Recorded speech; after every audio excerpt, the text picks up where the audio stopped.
पहले इस असुर के कारण निर्दोष प्राणियों का कोई अहित हो। मुझे कुछ करना होगा। यदि मैं माया का स्वामी हूँ तो आप भी बल के स्वामी हो। दाऊ, अपनी क्षमता, अपना सामर्थ्य स्मरण करो।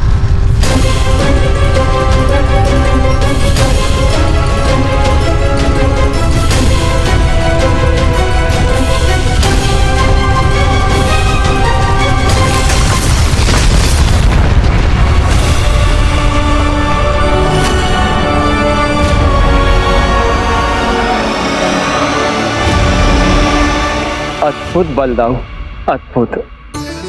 अपने बल का उचित प्रयोग करके आपने प्राणियों को हानि होने से बचा लिया और यह भी सिद्ध कर दिया कि इस युग में आपसे अधिक बलवान और कोई नहीं होगा। आज से आप बलदेव के नाम से भी जाने जाएंगे। आज से आप बलदेव के नाम से भी जाने जाएंगे। आपके चरणों का ये चिन्ह युगों युगों तक आपके बल की कथा कहता रहेगा। बलराम का चरण चिन्ह।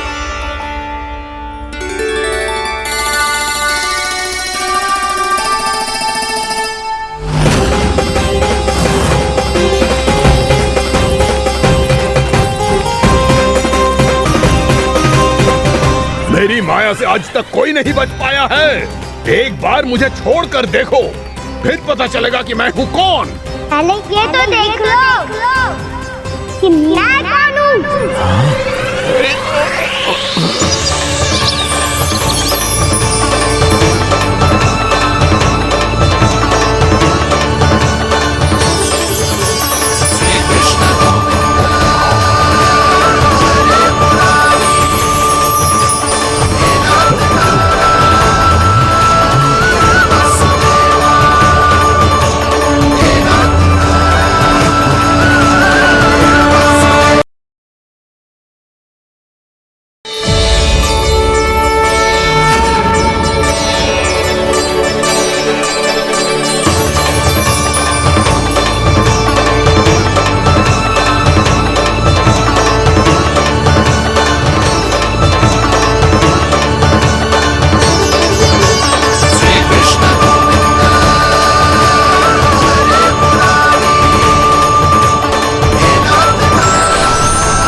बहुत समय पहले की बात है। बहुत बड़े भूमाकर राज करते थे तुम्हें महान राजा भीमम के नाम से जाना जाता था।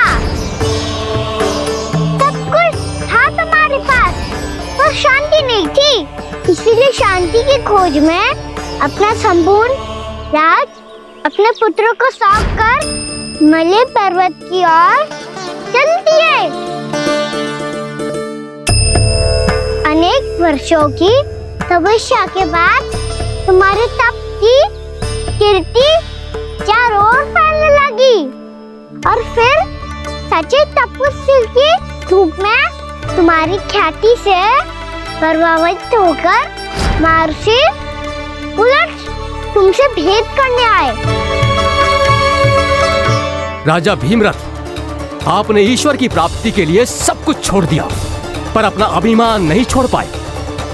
इसीलिए मेरे आगमन पर सम्मान के साथ खड़ा होना तो दूर, मेरा अभिवादन भी नहीं किया। अभिमान तपस्वी का गुण नहीं होता है राजन, अभिमान राक्षसी गुण है। इसलिए मैं आपको श्राप देता हूँ कि आप अगले जन्म में एक राक्षस के रूप में जन्म लेंगे, एक राक्षस के रूप में जन्म लेंगे। मुझे क्षमा कर दीजिए महर्षि, मैंने जानबूझकर आपका अपमान नहीं किया है। मैं तो यहाँ पर शांति की खोज में आया था। अपने भीतर के संसार में गहरे सोच विचार में डूबा हुआ था मैं। मुझे क्षमा कर दीजिए महर्षि, मुझे क्षमा कर दीजिए। अपनी भूल का आभास प्रायश्चित की ओर पहला पग होता है।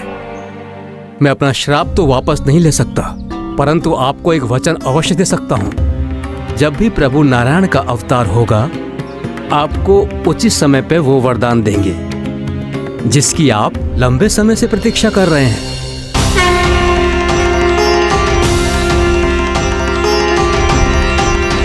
प्रभु, आपने मेरी आंखें खोल दी। अब मुझे पता चल गया है कि आप कौन हैं और मैं कौन हूं। इसलिए आप मुझ पर कृपा करके अपने चरणों में स्थान दे दीजिए। मुझे वो शांति प्रदान कीजिए जिसकी खोज में मैं वर्षों से भटक रहा हूँ। शांति तो मोक्ष में ही है, इसीलिए मैं तुम्हें मोक्ष का वरदान देता हूँ।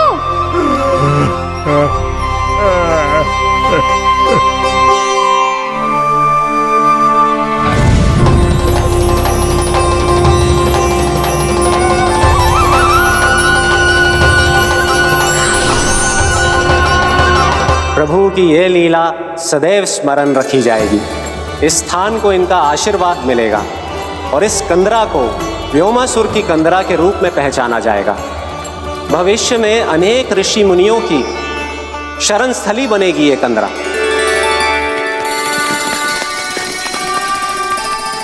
ये कोई साधारण बालक ना है। ऐसा चमत्कार कोई साधारण बालक थोड़ी ना कर सकते है।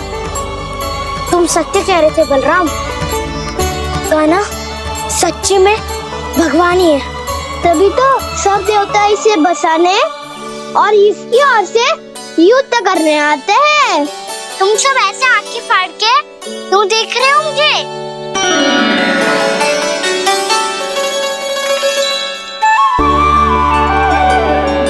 बलराम, तुम बलवान हो और कान्हा भगवान है। दूर दूर तक कोई दिखाई न दे रहा है। ना जाने किस हाल में होंगे बालक। कहीं हम ही तो मार्ग ना भटक गए शीघ्रता के चक्कर में। अब तो एक पग भी ना चलो जा रहे हो। जल, किसी के पास जल है क्या? कंठ तो मेरा भी सूख रहा है मौसी। भाभी, निकट ही जमुना जी है, कहूँ तो वहाँ से जल ले आओ। मैं भी जा रही हूँ भाभी, एक से भले दो। हाँ चल, शीघ्रता से आओ। हाँ।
जानकी, जानकी, क्या होगा इसे? देखो ना जी, अब छलिया की सूचना मिलते ही हम सब बालकों को ढूंढने चली गई और ढूंढते ढूंढते सबको बहुत प्यास लगी आई जी। तो जानकी जमुना जी की नदी से जल लेने गई और उसने जमुना जी का पानी पिया और उसकी जेदशा हो गई। बालक कहाँ है? वो ठीक तो है ना? ऊपर ऊपर से सब ठीक है, पर भीतर से बहुत भयभीत है सब। जानकी तो बिल्कुल नीली पड़ गया है। लग तो है विष फैल गया है इसका पूरे तन में। मथुरा के सर्वश्रेष्ठ विदेह जी को बुलाए गए हैं उसके उपचार के लिए। जैसे ही इसने जल को मुंह से लगाया, ये गिर पड़ी। चटपटाने का अवसर भी ना मिलो। हाँ वैद्य जी, और निकटी मृत पशु भी पड़े हुए थे। हाँ, मैंने भी अस्थियां देखी थी। इसका तो यही अर्थ हो सकता है कि समस्या वहाँ के जल में ही हो। वैद्य जी, आप रोगी की नाड़ी पे ध्यान दो ना। जे गोपिया क्या कह रही है उसे सुनने की आवश्यकता ना है। जब तक विष के कारण का पता नहीं चल जाता, हम उपचार कैसे कर सकते हैं रानी जी? जी, वो निकट ही यमुना जी में एक विशेष क्षेत्र है। ये सब उसी के जल की बात कर रहे हैं। तब तो ऐसा भी हो सकता है कि किसी विषैले सर्प के काटने का प्रभाव हो। पर सर्प के काटने का चिन्ह ना है उसके तन पे। सर्प जब काटता है तब उसके दांत के चिन्ह बन जाते हैं। मुझे पता है, बड़े बड़े सर्प को काटते हुए देखो है मैंने। एक दिन अब बात कर उज्जवल, ये बड़ी बड़ी हाँकने का समय ना है। पर यदि सर्प ने ना काटा है, फिर जानकी की ये दशा किसने की? अवश्य किसी राक्षस ने की होगी। नाना, कोई विषैला पशु भी तो हो सकता है। यह अवश्य किसी महाविषैले सर्प के विष से हुआ है। सर्प ने भले ना काटा हो, लेकिन यह अवश्य ही किसी महाविषैले सर्प के विष के कारण हुआ है। कालिया नाग। कालिया नाग?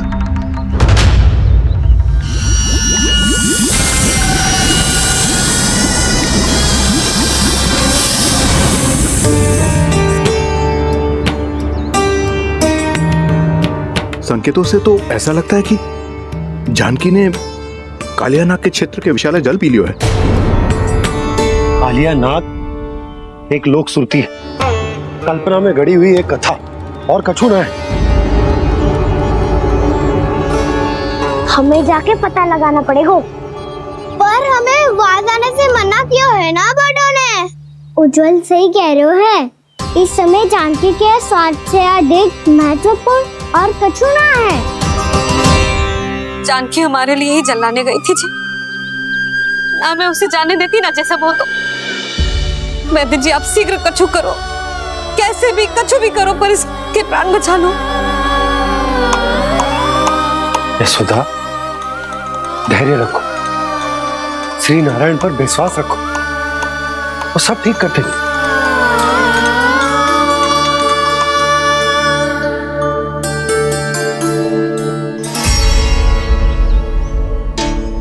विष की काट की मेरे पास जितनी जड़ी बूटी थी, मैंने सब अर्क बना के पिला दी, पर इसकी दशा में अभी तक कोई सुधार नहीं दिख रहा है। यह अंतिम जड़ी बूटी है। अगर इससे भी चमत्कार नहीं हुआ तो फिर जो नारायण की इच्छा।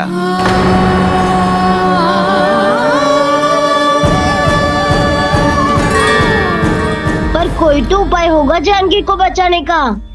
कान्हा, यदि तुझे किसी औषधि के बारे में पता है, हमें बता दे, हम जाके ले आएंगे।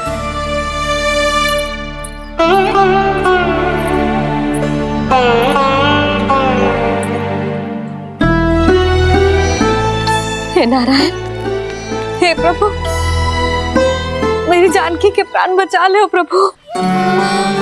क्या तो मैं अपने आप को कभी क्षमा न कर पाऊंगी। ये सारी मेरे ही कारण बनाई थी। उसकी रक्षा करो प्रभु, मेरी पुकार सुनो। कान्हा, तूने हमें बत्तासुर से बचाया था ना? और बकासुर से भी तो। और छलिया से भी तो तूने ही बचाया था ना हमें। क्या ऐसा कोई उपाय ना है जानकी को बचाने का? धन्वंतरी,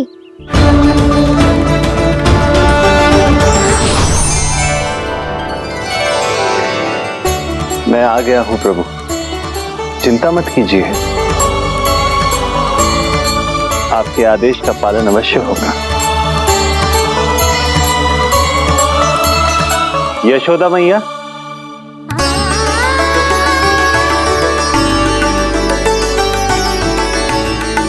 मैया, आपको कोई पुकार रहा है।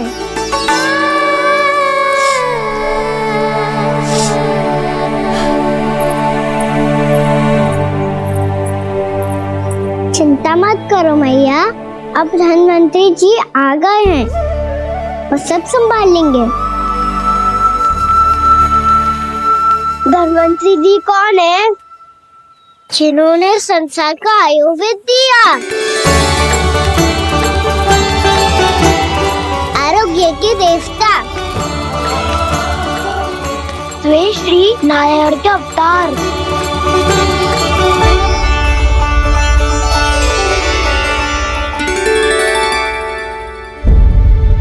मुझे पता चला है कि आपको वेद की आवश्यकता है।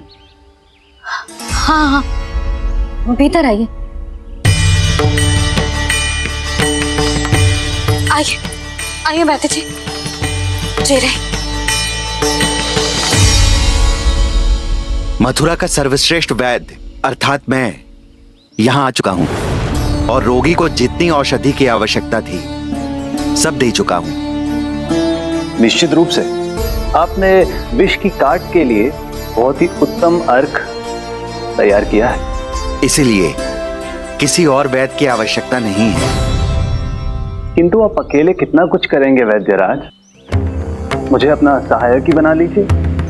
पर जो करना था मैं पहले ही कर चुका हूँ। हाँ, वो तो आप कर चुके हैं, बस रोगी के तन से विष निकालना शेष है ना वैद्यराज? हाँ हाँ, बस वही शेष है।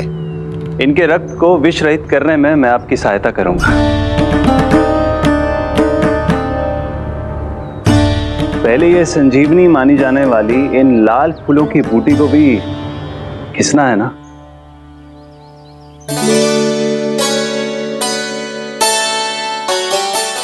हाँ हाँ, तुम सही कह रहे हो, इसे अच्छे से घिसो।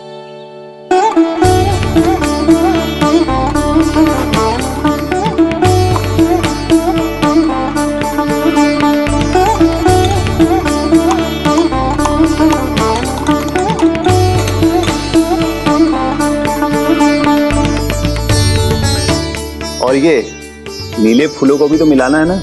हाँ हाँ, अच्छे सहायक बन सकते हो तुम, ऐसे ही श्रम करते रहो।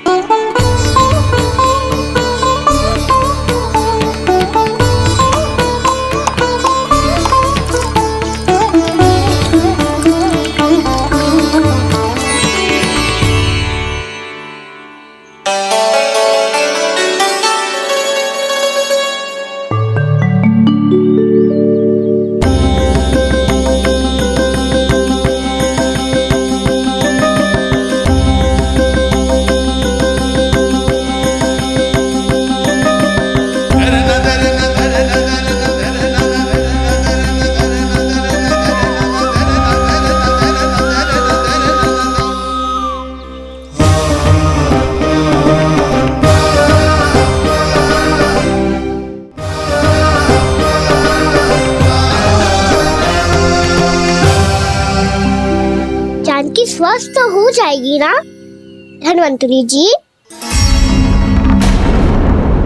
धन्वंतरी? प्रभु, अब मैं क्या करूं? आपने तो स्वयं ही मेरी पहचान उजागर कर दी।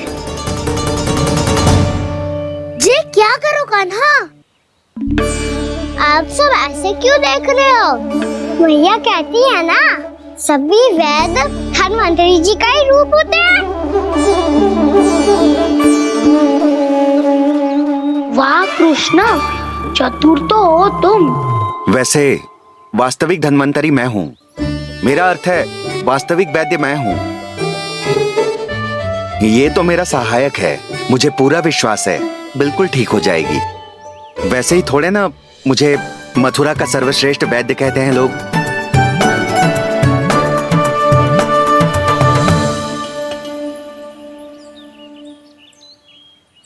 जसोदा भाभी,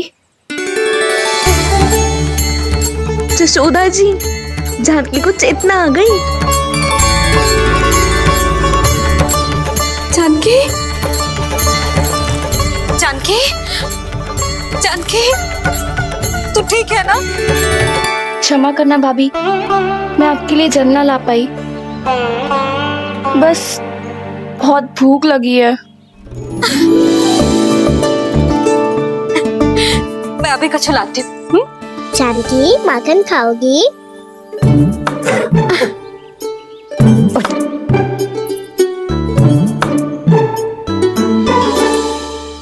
आजा, तू ही खिला दे लल्ला।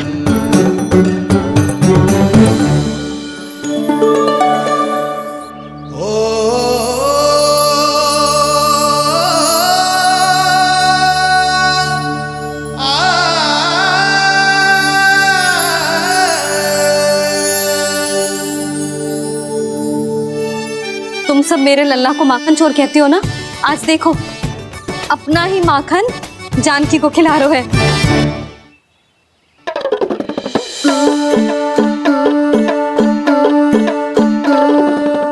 थोड़ा और विश्राम कर लो।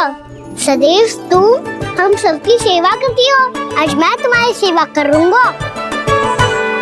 जानकी की जिद तब हुई जब जय यशोदा काकी की सेवा कर रही थी, और अब देखो स्वयं भगवान ही इसकी सेवा कर रहे हैं। जानते हो इससे क्या सिद्ध होता है? जो भी यशोदा मैया की पूजा करेगा, अर्थात अपने माता पिता की सेवा करेगा, उनके साथ सम्मान से व्यवहार करेगा, ईश्वर स्वयं उसका ध्यान रखेंगे। कभी धन्वंतरी के रूप में तो कभी स्वयं कान्हा के रूप में। भक्त और भगवान का देखो कैसा ये अनुराग, स्वयं करे सेवा प्रभु, अद्भुत गोपी का भाग्य। प्रभु इन सब पृथ्वीवासियों से कितना घुल मिल गए हैं। ना तो ये प्रभु को भगवान मानते हैं और ना ही प्रभु अपने आप को इनसे सर्वश्रेष्ठ समझते हैं। अपने आचरण से ये सिद्ध कर रहे हैं कि ये सभी में हैं और सभी इनका ही अंश है।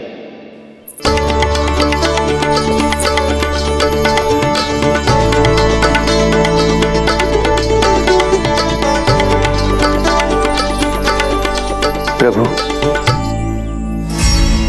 अब मुझे जाने की आज्ञा दीजिए।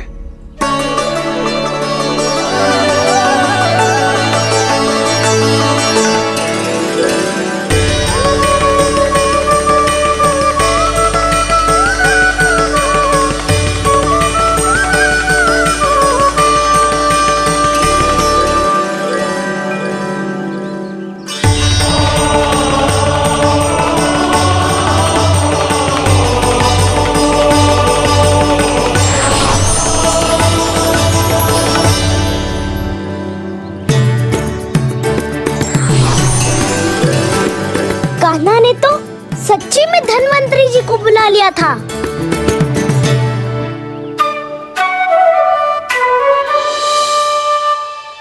जब से कान्हा का जन्म हुआ है ना, मैं तब से देख रही हूँ, तब से हम पे कोई भी संकट आती है ना, तो अचानक से कोई अपरिचित हमारी सहायता करने आ जाता है, और जाते समय कान्हा की आज्ञा लेके जाते है, और कभी कभी तो इसे प्रभु बोल के जाते है। बाबा संभालो।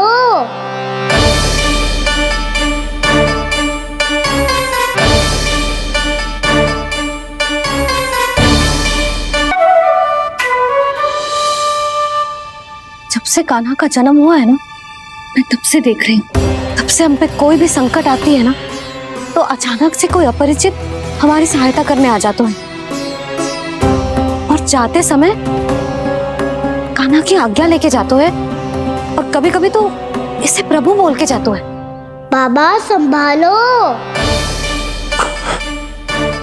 यशोदा, इस जानकी को चढ़ो है और विचित्र विचार तुम्हारे मन में है। अरे सब जानते हैं कि हमारा परिवार राजसी, तुम्हें पता ना चलता हो वो, पर हमारे कान्हा को सब राजकुमार ही समझते हैं देखकर, इसीलिए उसे सम्मान देने के लिए सब ऐसा ही करते हैं, और कोई बात ना है।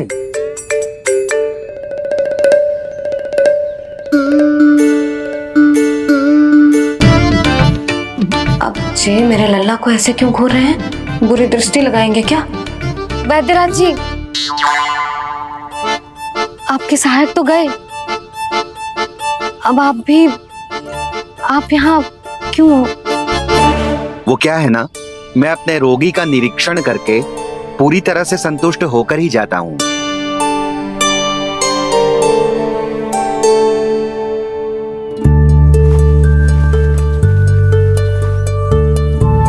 हाँ, संकेत तो अच्छे हैं, कल सुबह तक बिल्कुल ठीक हो जाएगी। धन्यवाद वैद्य जी।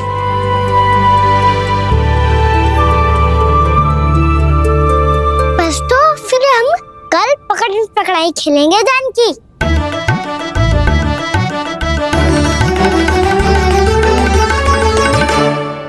भानु, बंसी, जाकर उस क्षेत्र के चारों ओर बाड़ बनवा दो और वहां सूचना पट्ट भी लगा देना, ताकि जानकी के साथ जो हुआ है वो किसी और के साथ ना हो। शीघ्र जाओ। जी ठीक है।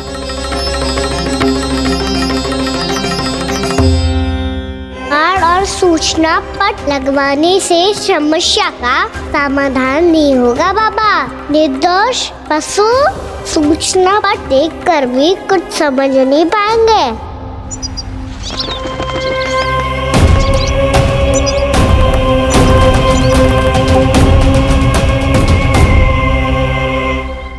तो तुम्हारे कहने का अर्थ यह है कि व्योमासुर मारा जा चुका है और वो बालक अब भी जीवित है।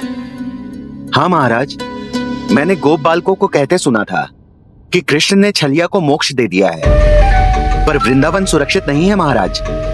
वो एक बहुत बड़ी समस्या से जूझ रहे हैं। कैसी समस्या? गांव के निकट क्षेत्र में किसी विषैले सर्प का निवास है। उसके विष का प्रभाव इतना भयानक है महाराज, जैसे विष ना हो, स्वयं हलाहल हो। मेरी कोई भी औषधि रोगी का उपचार नहीं कर पा रही थी। निकट के क्षेत्र में कहां है वो सर्प? गोप मानते हैं कि वो सर्प गांव के निकट यमुना नदी के जल में रहता है। मुझे तो लगता है महाराज, ये कालिया नाग की कथा कोई किंवदंती या लोक श्रुति नहीं, एक सच्चाई है, एक विशैली सच्चाई।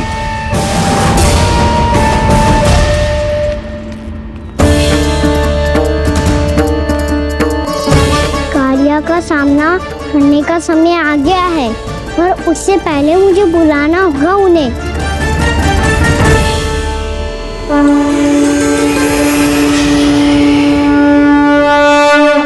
संसार के दारुण भय का नाश करने वाले, सभी कष्टों का हरण करने वाले, विश्व का समस्त ऐश्वर्य प्रदान करने वाले, कमल जैसे लोचन, मुख और चरणों वाले आजानुभुज श्री राम को मैं बार बार नमस्कार करता हूँ।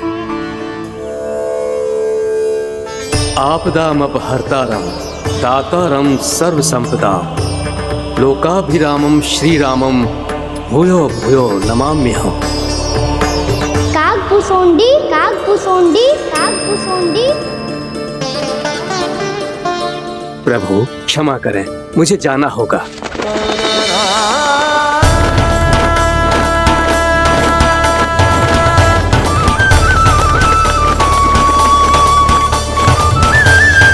प्रणाम प्रभु। अनेक बार मैं आपके दर्शनों के लिए आया प्रभु।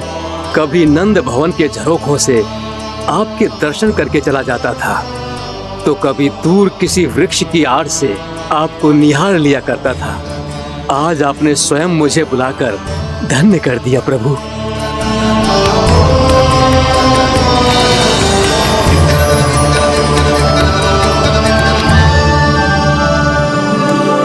मैंने आपको यहाँ एक विशेष कारण से बुलाया है। आपके श्राप से इस कालिया नाग को मुक्त करने का समय आ गया है। ये तो बहुत ही उत्तम समाचार है प्रभु। इतने वर्ष बीत गए, मुझे आज भी स्मरण है वो दिन जब मैंने उन्हें श्राप दिया था। अपने क्रोध पर नियंत्रण खोकर बहुत बड़ी भूल कर दी थी मैंने प्रभु। बीती हुई घटनाओं पर दुखी होके कोई लाभ नहीं है। हमें भविष्य की ओर देखना होगा।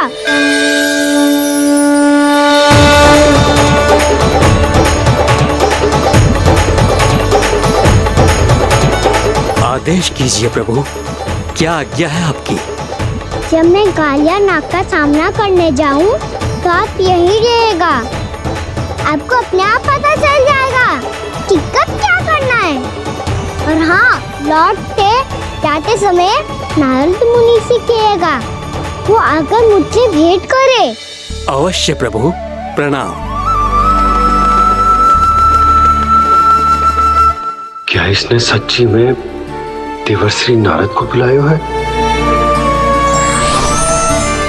नारायण नारायण। आपको संदेश भेजने की आवश्यकता नहीं थी। आप स्मरण करते और मैं चला आता। तुम्हारा कल्याण हो नारद।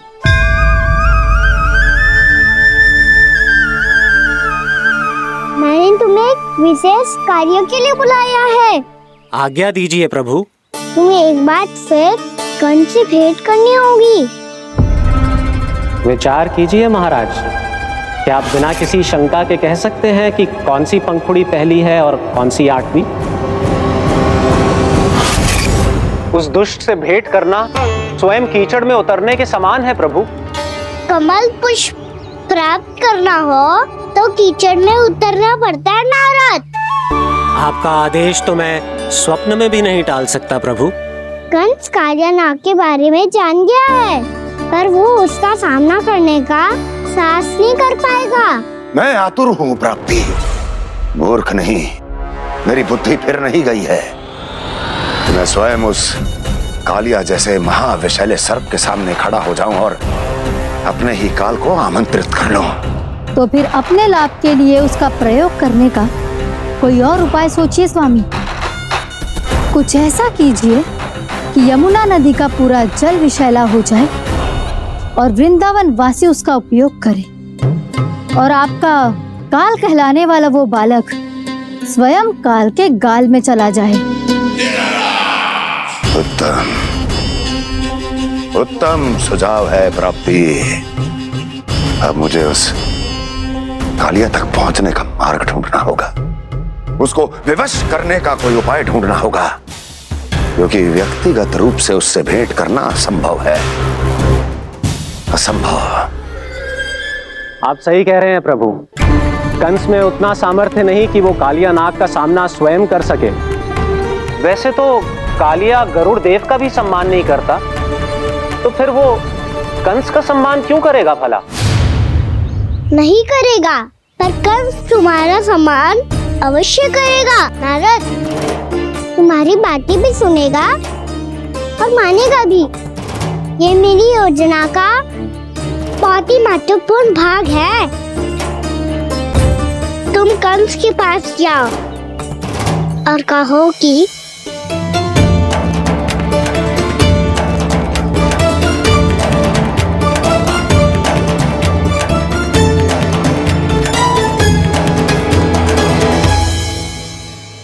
संतान अपने माता पिता को तीर्थ का सौभाग्य दिलाती, पर मेरा लल्ला कितना महान कि उसने हमारे घर को ही तीर्थ बना दिया। ऐसा तीर्थ जहां मेरी आंखों के सामने भक्त और भगवान का मिलन हो रहा है। जो आज्ञा प्रभु।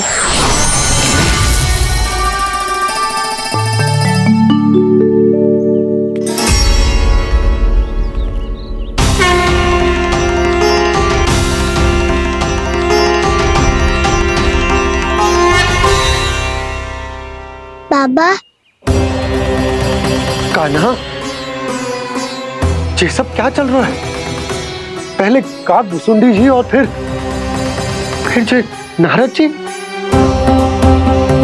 क्या योजना बना रहे हो तुम?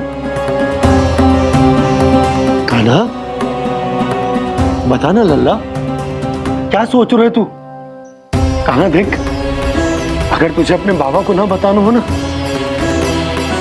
अपने भक्त को बता दे। क्या सोच रहे हो लल्ला? क्या करने वाले हो आप?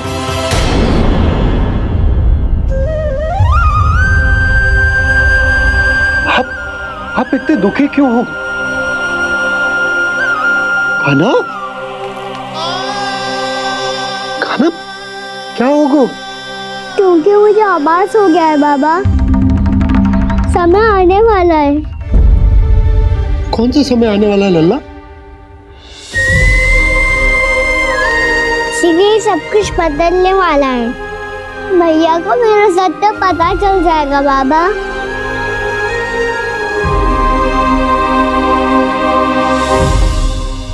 पर लल्ला, इसका काग भुसुंडी और कालिया नाग से क्या संबंध है?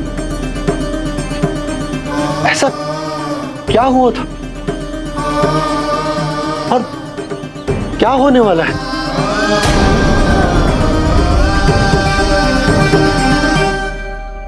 जो होने वाला है बाबा, उसका संबंध उससे है जो सैकड़ों वर्ष पहले हुआ था।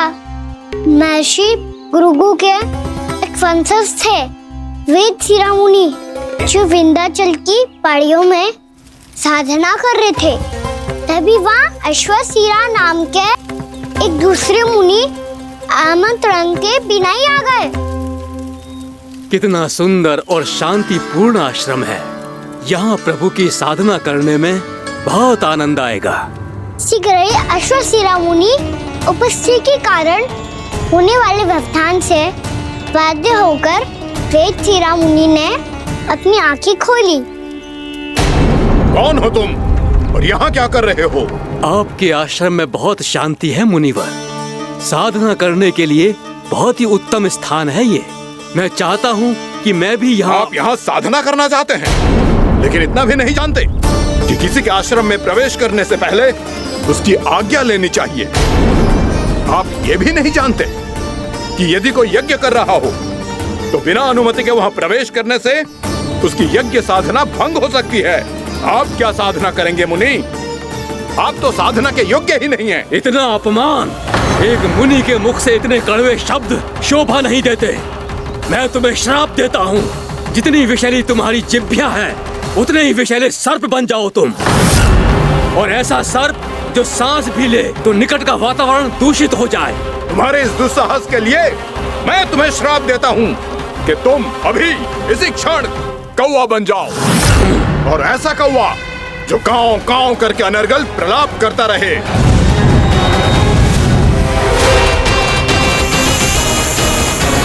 ये मैंने क्या किया? ये मैंने क्या किया?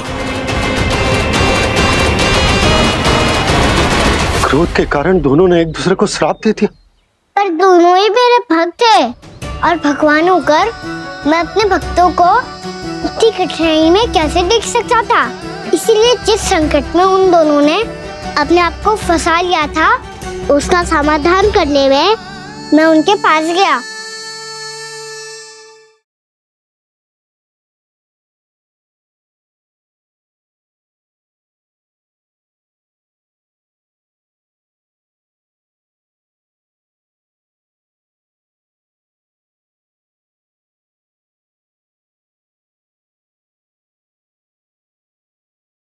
तंग करे मैया को खिजाए, खेले रूठे मनाए।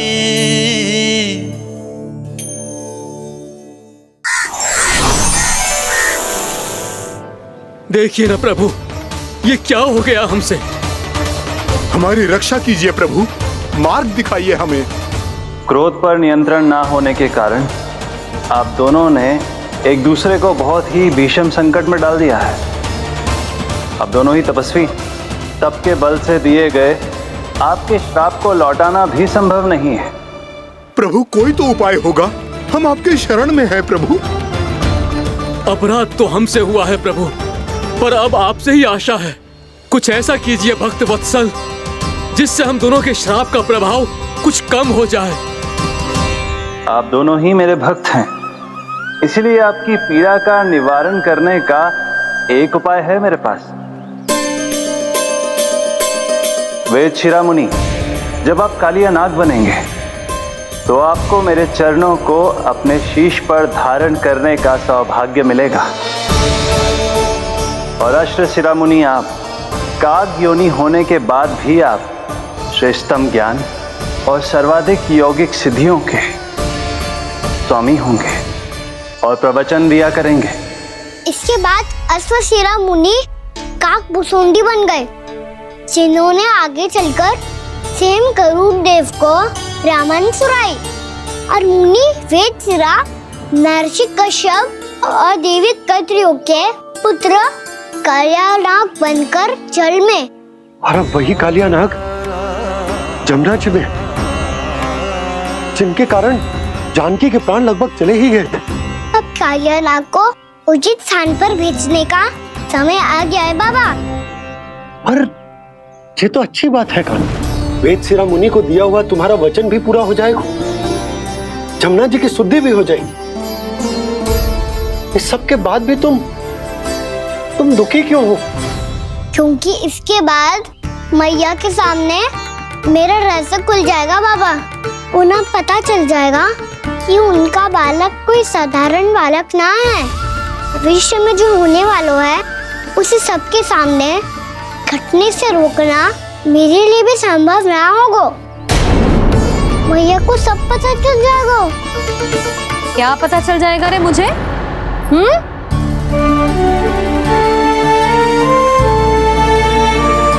यही कि सबसे अधिक प्रेम मैं आपसे ही करता हूँ। अब बस भी कर। चलो, भोजन के लिए बुलाने आई थी तुम दोनों को। भूखा थोड़े ना रहने दूंगी अपने लल्ला को। मेरा लल्ला दुर्बल हो जाएगा ना। आप खिलाओगे तो ही खाऊंगा। हाँ ठीक है, मैं ही खिलाऊंगी। अब चल, आओ जी, चल।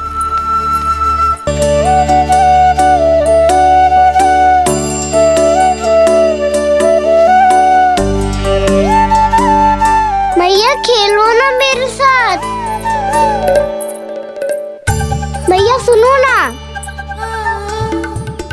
मेरी बात ना मानोगी? अभी बहुत कार्य पड़े लल्ला। देख, जानकी को औषधि भी देने जानो है ना। औषधि मैं दे दूंगा, फिर तो खेलोगी ना आप मेरे साथ? पिछले कुछ दिनों से अपनी मैया का अधिक से अधिक प्रेम पाने का प्रयास करो है कान्हा। इसका तो एक ही अर्थ हो सकता कि कछु बहुत बड़ो होने वालों है। कान्हा रुक जा लल्ला। कान्हा क्यों तंग कर रहा है? मैया को पहन लेना। कान्हा, कान्हा, ये क्या करो तूने?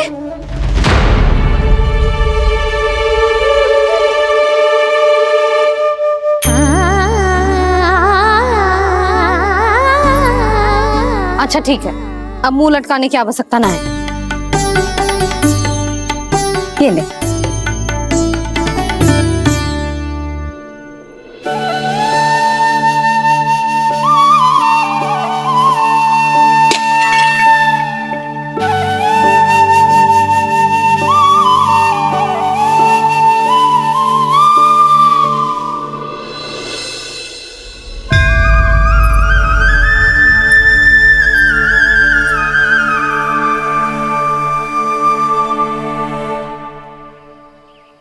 तंग करे मैया को खिजाए, खेले रूठे मनाए,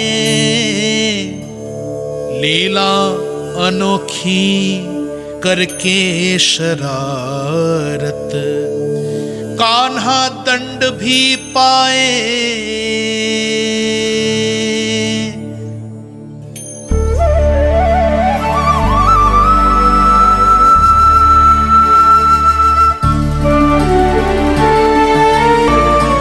रूठना मनाना, खेलना खिलाना, पहले शरारत करके क्रोध दिलाना और फिर क्षमा मांग लेना, ये सब जानबूझकर कर रहा है कान्हा। जैसे जीवन भर के लिए अपनी मैया की ममता को अपने हृदय में समेट कर रखना चाहते हो। कैसे कैसे करूं उस कालिया से मित्रता, कैसे करूं उसका उपयोग?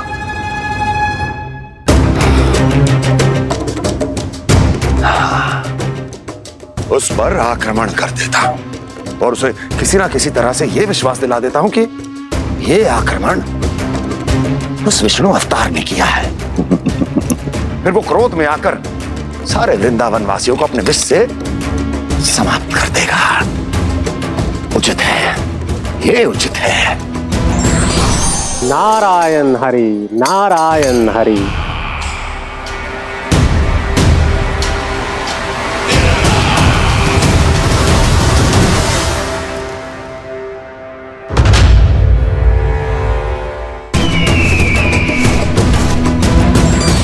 नारायण हरि, नारायण हरि।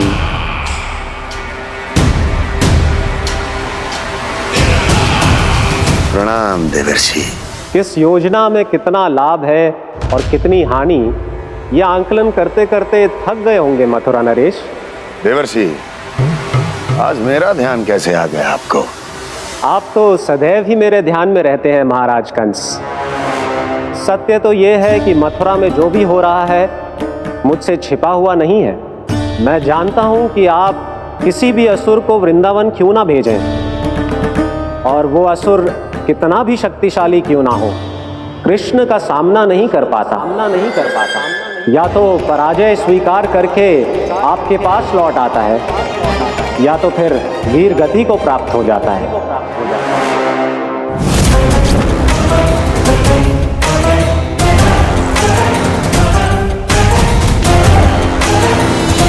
वाह, मुझे मेरी असफलताएं स्मरण कराने आए हैं, मेरे घाव को खुरेदने आए हैं, उन पे नमक छिड़कने आए हैं। मित्र को शत्रु समझने की भूल मत कीजिए महाराज कंस। मैं तो आपकी सहायता करने आया हूं। हाँ, और मेरी सहायता। कृष्ण विष्णु अवतार है, आप विष्णु के भक्त हैं। मैं हूं विष्णु द्रोही, फिर भी तो आपके आराध्य को हानि पहुंचाना चाहता है, उसकी सहायता करना चाहते हैं आप। क्या आप निश्चित रूप से कह सकते हैं कि आप ब्रह्मांड के सभी नियमों को अच्छी तरह समझते हैं? अवश्य।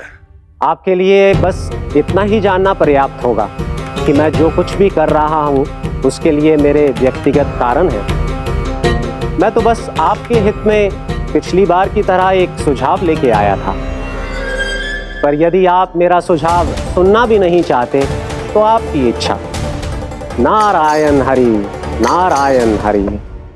कारण चाहे जो हो, इनके पिछले सुझाव के कारण ही आज मेरे शत्रुओं की संख्या कम है, अन्यथा मैं देवकी के अन्य पुत्रों को भी जीवित छोड़ देता, और आज वो सब अपने भाई के साथ मिलकर उसकी शक्ति को अनेक गुना बढ़ा देते। ठहरिए देव ऋषि,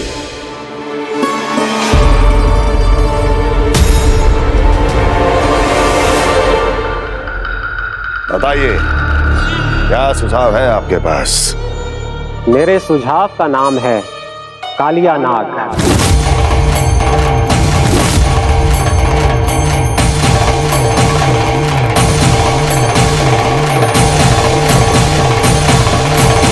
उसके विषय में मैं जानता हूं देवर्षि।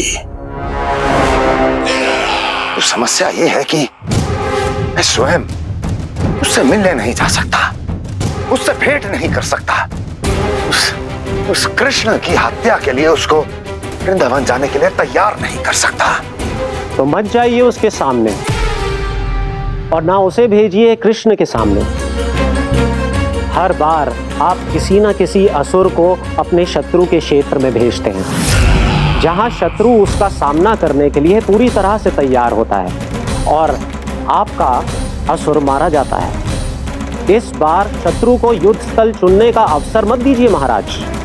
इस बार योजना का जाल ऐसे बुनिए कि कृष्ण स्वयं उसके पास जाने के लिए विवश हो जाए। कालिया नाग स्वयं काल है, मृत्यु का दूसरा नाम है। उसके विष का उपयोग अपने लाभ के लिए कीजिए महाराज। वैसे कालिया के विष की अधिकता का अनुमान तो होगा ही आपको।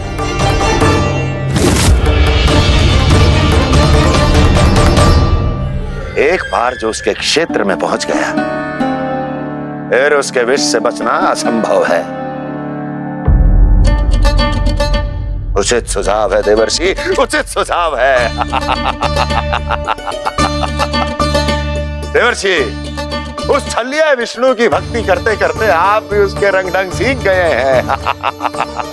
उचित है, उचित है।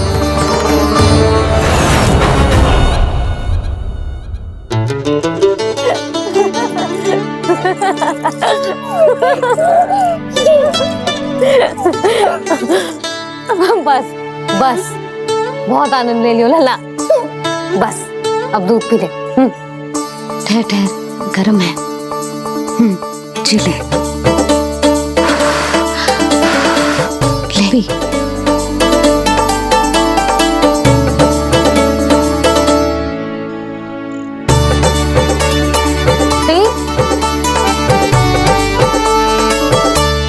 मैं ना होती तो ना जाने क्या होता तेरा। अपने आप दूध भी ना पी सकते है, भावला कहीं का। आपकी इस प्रेम के लिए तो मैं धरती पे आया हूँ मैया। मैं भी यही सोच रहा हूँ यशोदा कि तुम ना होती तो मेरा क्या होता। इसी बात पे थोड़ा दूध और कजू खाने को दे दो। अरे मैं तो भूल ही गई। तनिक ठहर जाओ जी, दूध पी लेना तो आपके लिए भी कछु ले आती।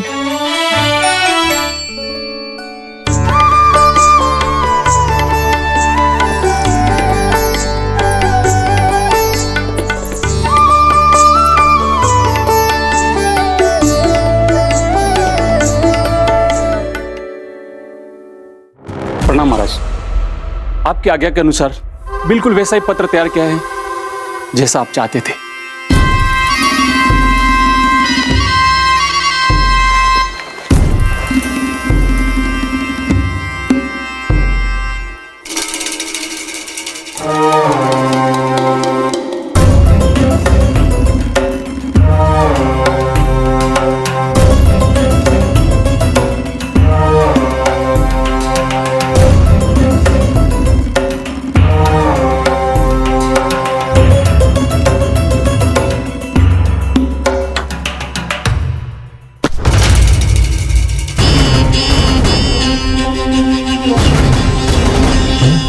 कृष्ण जन्म से लेकर आज तक ये मेरी सबसे महत्वपूर्ण योजना है। इसका सफल होना निश्चित है दूत, किंतु केवल वही करना जैसा मैंने कहा है। जाओ।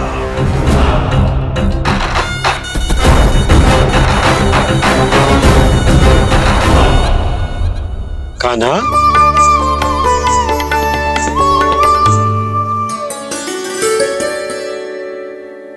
क्या होगा? बाबा मैं चाहता हूँ कि मैया की ममता क्रिस्टल फ्रेम की वर्षा मुझ पे सरते ऐसे होते रहे। वो तो होती रहेगी लल्ला। अपने लल्ला के लिए किसी मैया का प्रेम कभी कम हो सकता है भला? नंदराज, वो मथुरा से एक दूत आयो है महाराज कंस का राजपत्र लेके।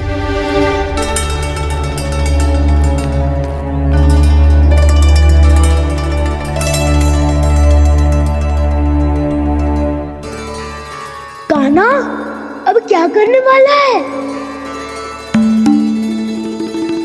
तेरे बाबा कहाँ गए? हाँ?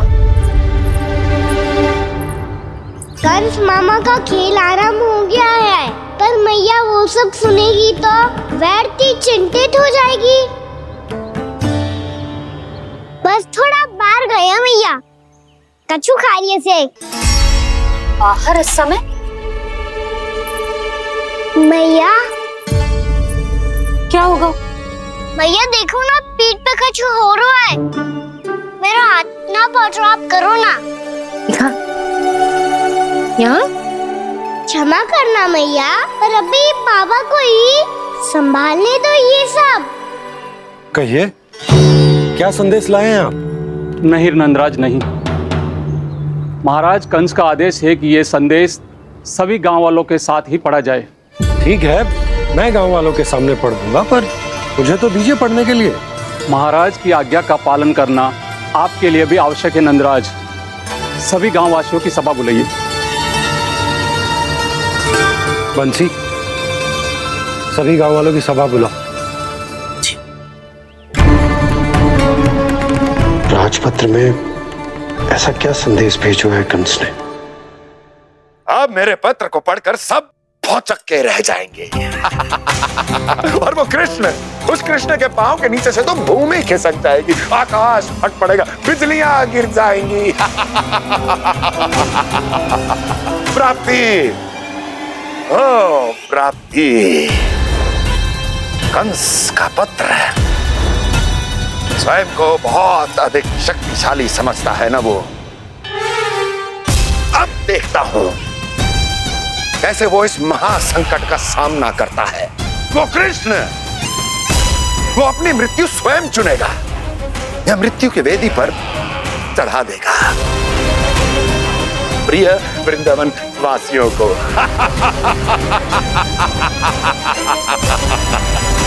अब आएगा आनंद प्राप्ति, अब आएगा आनंद। सबको इकट्ठा करवा के ही पढ़वाएगो। अवश्य ही कोई विशेष संदेश दिया होगा कंस ने। मैं भी यही सोच रही हूँ सुलक्षणा जी, कछु ना कछु तो विशेष है, पर जे हो क्या सकता है? हाँ, बात तो सही है। ऐसा कहा हो सकता है सभी गांव वासियों के सामने कहा जाए, कछु तो विशेष अवश्य लग रहा है। बाहर इतना कोलाहल क्यों हो रहा है? मैया, मैया, अब क्या होगा? मैया देखो ना, सर पे कछु हो रहा है। लल्ला, नारायण ने तुझे हाथ दिए हैं ना? पीठ की बात अन्य थी, अपने सिर की सेवा स्वयं कर। सर पे तो हाथ पहुंच रहा है ना?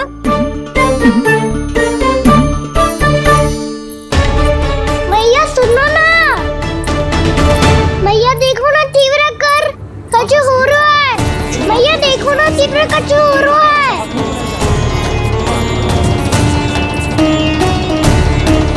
सब लोग आ चुके हैं, अपना संदेश सुनाइए आप। गोपराज नंद और सभी वृंदावन वासियों को सूचित किया जाता है कि मथुरा अधिपति और आप सभी के महाराज कंस ने कल सुबह भव्य पूजा का आयोजन किया है। इसके लिए राज्य को वृंदावन के क्षेत्र के निकट यमुना नदी के मध्य में खिलने वाले 1 कोटि कमल के पुष्पों की आवश्यकता है। इसीलिए आप सभी को यह आदेश दिया जाता है कि ये सभी कमल के पुष्प प्रथम पहर से पहले राजसभा में पहुंचा दिए जाए। सारे वो भी प्रथम पहर से पहले कैसे हो सकते हैं?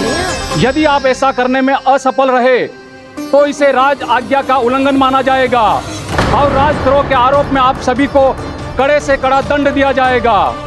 स्मरण रहे, यदि कल की पूजा में इन 1 कोटि कमल के पुष्पों का ना पहुंचने के कारण कोई व्यवधान आया तो समस्त वृंदावन वासियों को दोषी माना जाएगा और पूरे गांव को निवासियों सहित धूल में मिला दिया जाएगा। कल प्रथम पहर तक का ही समय है आप सबके पास।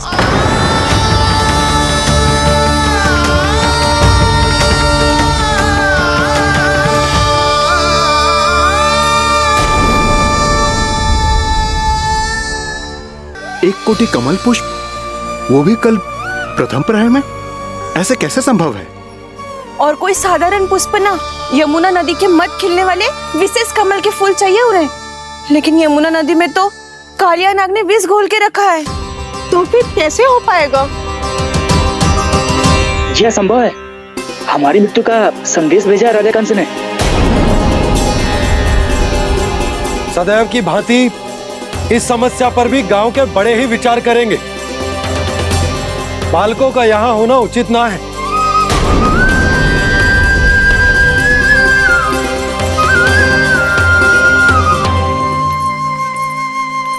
लल्ला, ले जे गेंद ले, जा अपने सखाओं के साथ खेल। सुबह उज्जवल, मधुमंगल वसंता, देखो मैया ने क्या दिया है। चलो खेलें, बहुत आनंद आएगा आज।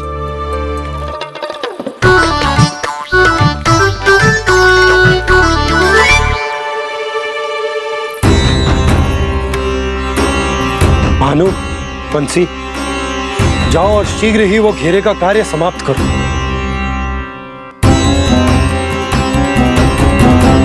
पर कछु ना कछु तो करना पड़ेगा ना।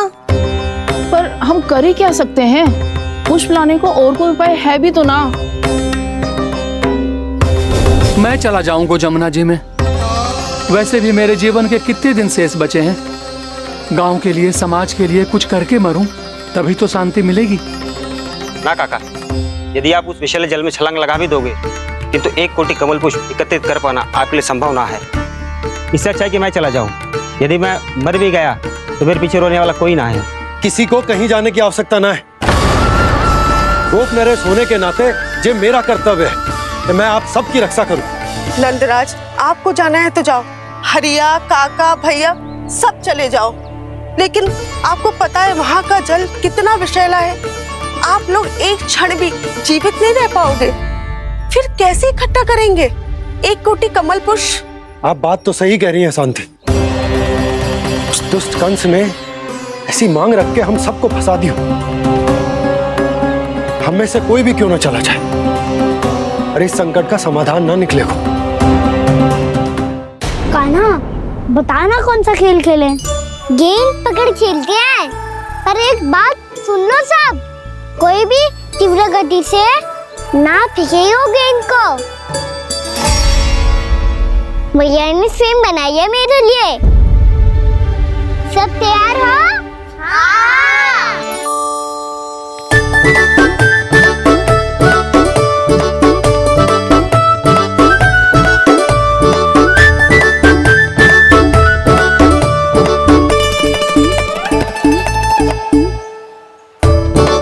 मुझे दो।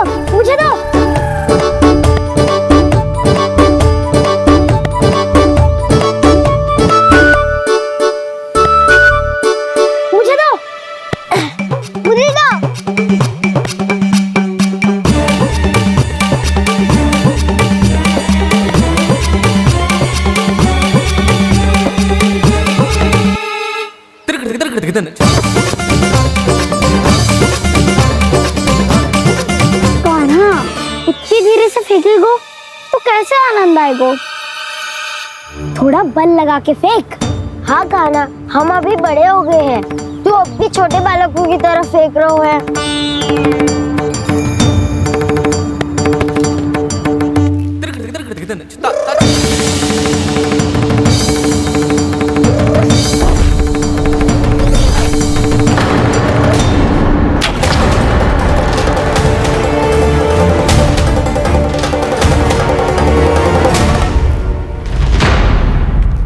दीदी जी क्या करो कान्हा, गेंद तो डूब गई।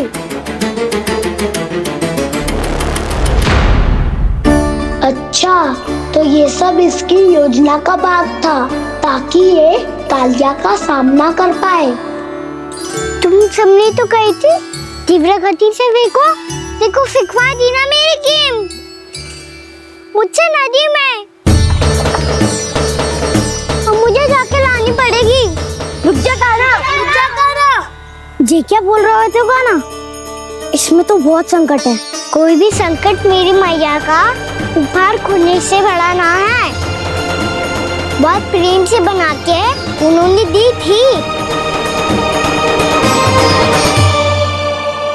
हे नारायण, कोई उपाय समझ में ना आ रहा है। भैया, हम कैसे करेंगे हम अपने गांव की रक्षा? कीड़े पड़ेंगे उस दुष्ट को। यदि उसके कारण किसी के प्राण चले गए तो कौन सा फल मिलेगा उसे इस पूजा का? तुम सही कह रही हो यशोदा। हमारे पास कोई और दूसरा विकल्प भी तो ना है। यदि हमने मथुरा की राज आज्ञा का पालन ना किया तो इसका दुष्परिणाम पूरे गांव को भुगतना पड़ेगा।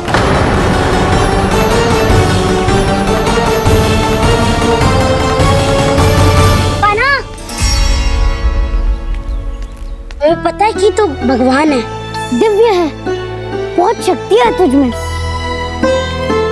पर फिर भी हम तुझे विषैले जल में ना जाने दे सकते। कुछ होगा तो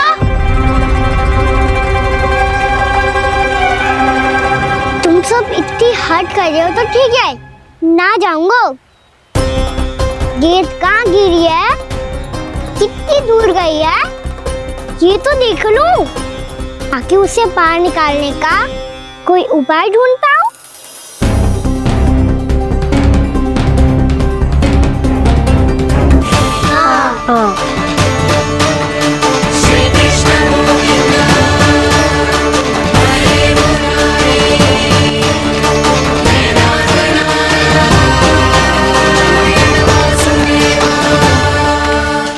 कान्हा की ये लीला तो समझ ही नहीं आ रही।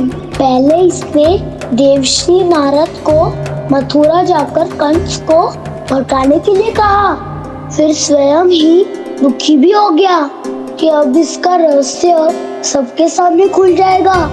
और अभी स्वयं ही तो इसने कहा था कि गेंद बहुत महत्वपूर्ण है, फिर स्वयं ही उसे नदी के विषैले जल में फेंक दिया।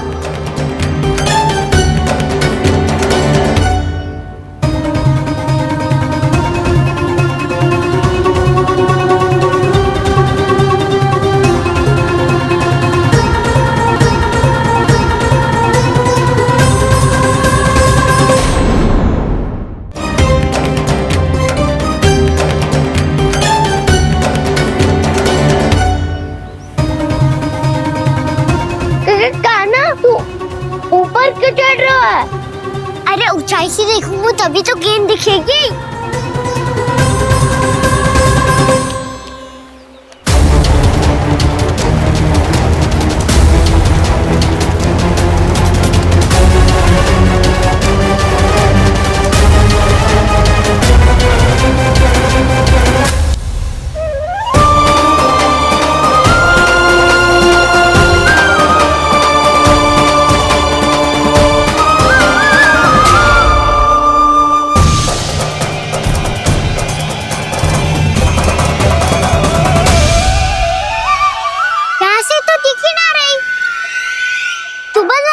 फेंकी थी ना?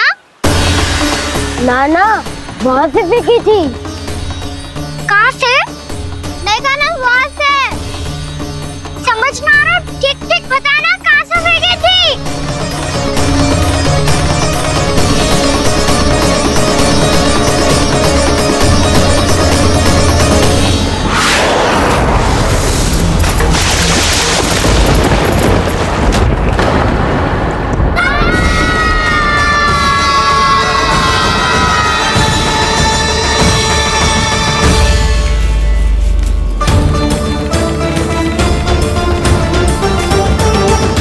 कालिया नाग के क्षेत्र में जाकर कोई भी जीवित वापस ना लौट सको है।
कालिया नाग तो उसे देखते ही निकल जाएगा।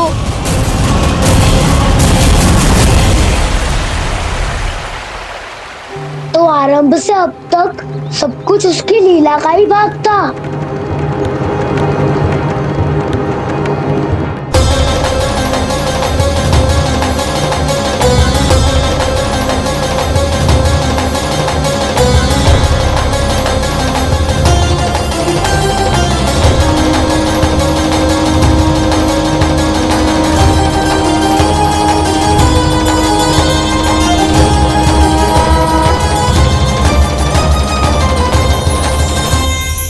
इतना सुंदर रूप, मन मोहने वाली मुस्कान, अद्भुत तेज और भगवान जैसी दिव्यता।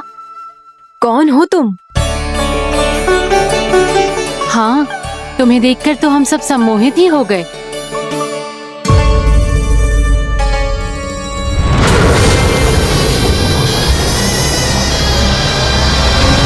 तुम जो भी हो बालक, वापस लौट जाओ। हमारा हृदय तुम्हें ही देखते रहना चाहता है, किंतु यदि हमारे पति जाग गए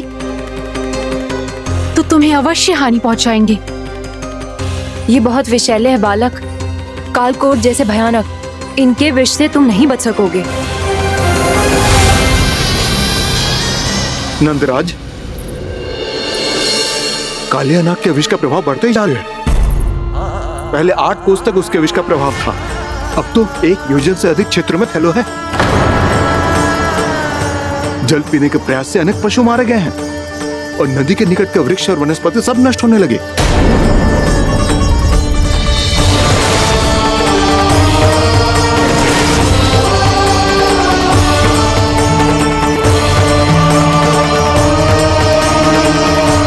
इनके विष की तीव्रता इतनी अधिक है बालक कि इनके संपर्क में आने वाले को तड़पने का भी अवसर नहीं मिलता।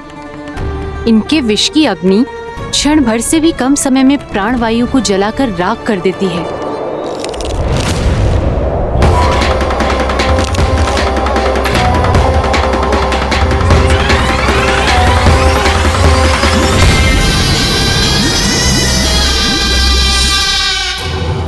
तब तो समस्या और भी गंभीर हो जाएगी।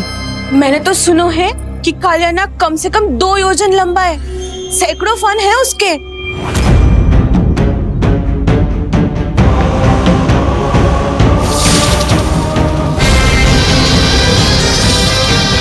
इसका अर्थ तो ये है कि हम दोनों ओर से फंस गए। एक और कंस को 1 कोटि कमल पुष्प देने जो कि कालिया नाग के क्षेत्र में पड़ते हैं, और दूसरी ओर उस कालिया नाग का विष यमुना जी के क्षेत्र में बढ़ता ही जा रहा। इसके कारण हम ही नहीं, निर्दोष पशु पक्षी भी संकट में। इन दोनों समस्याओं का एक ही समाधान है, उस कालिया नाग का सामना करना। और ये ना समझ आ रहा कि हम ये करेंगे कैसे, क्योंकि ये बात साधारण मनुष्य के बस की ना है। हमारे लिए ये असंभव है।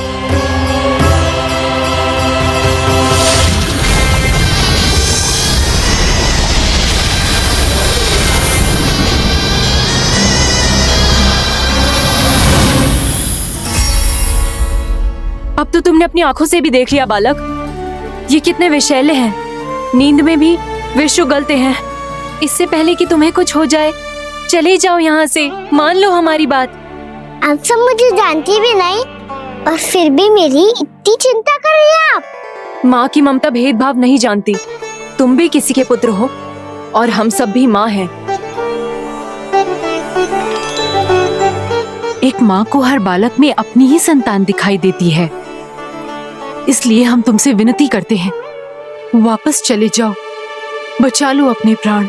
मेरी चिंता मत कीजिए, मुझे कुछ नहीं होगा। होगा, अनर्थ होगा यदि ये उठ गए तो।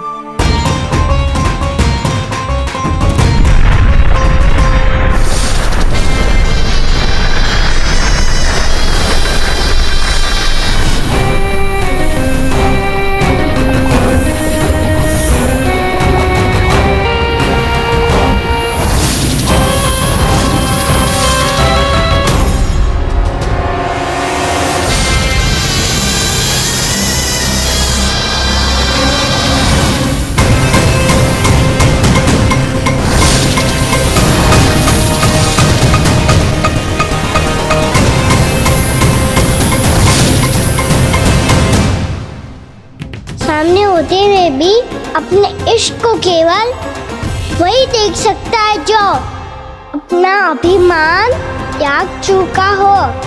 पर पूर्व जन्म में मेरा भक्त होने के नाते मेरा सत्य स्वरूप देख पाने में मुझे इसकी सहायता करनी चाहिए।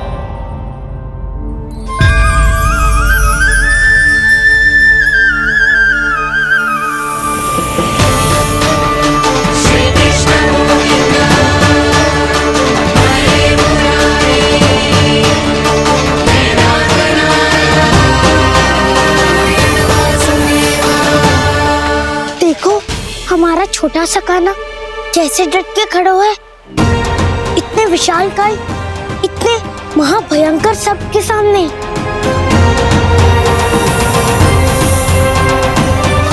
ये कोई भगवान नहीं है जो इसके सामने हाथ जोड़ रही हो तुम सब।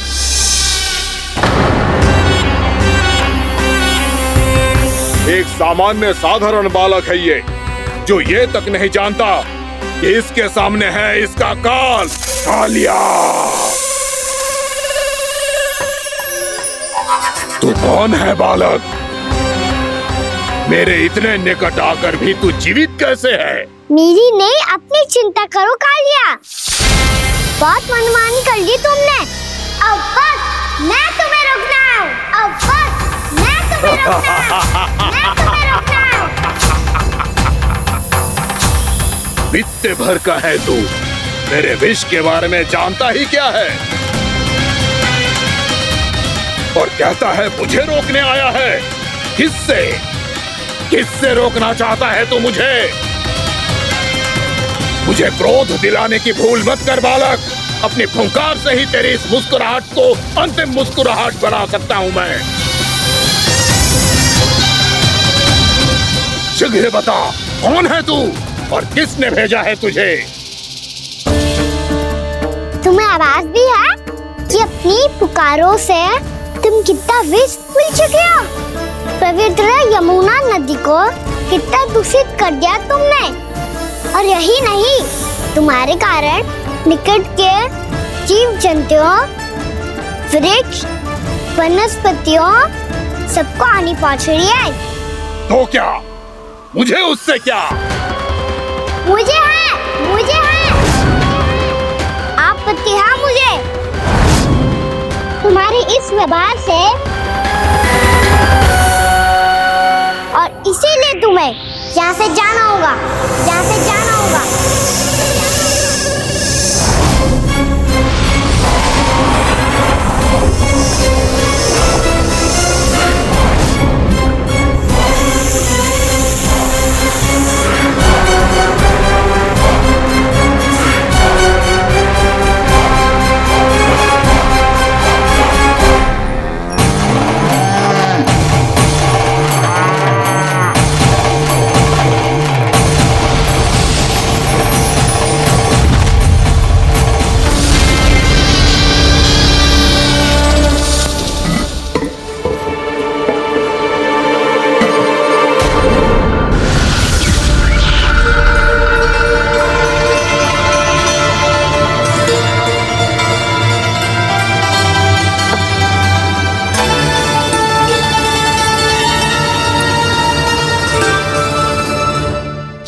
मुझे आदेश देने का साहस भी कैसे किया तूने?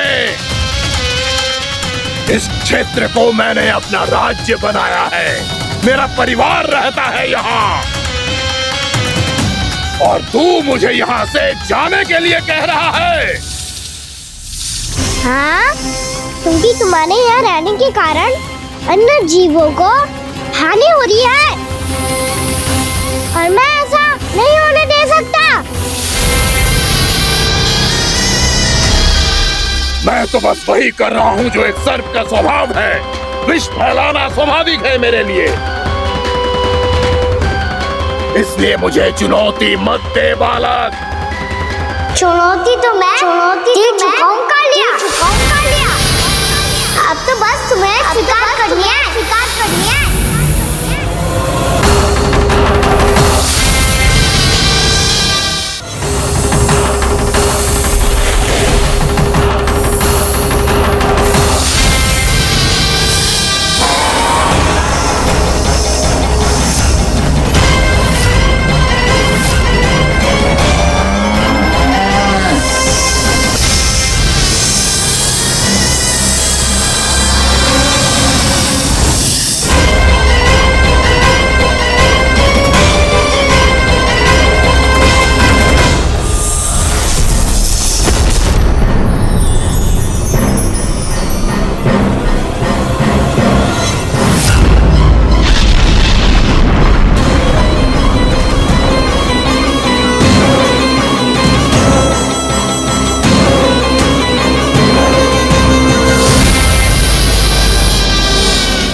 अपनी भूल को पहचानो कालिया।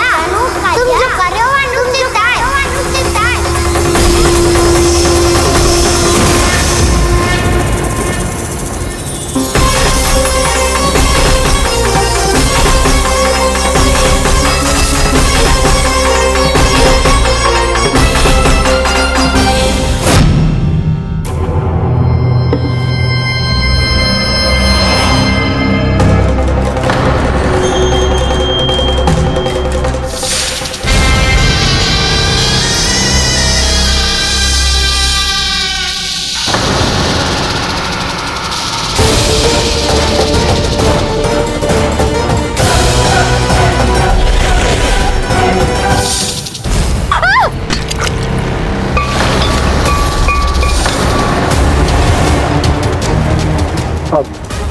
मैं आता हूँ। क्या हो गया सुधा?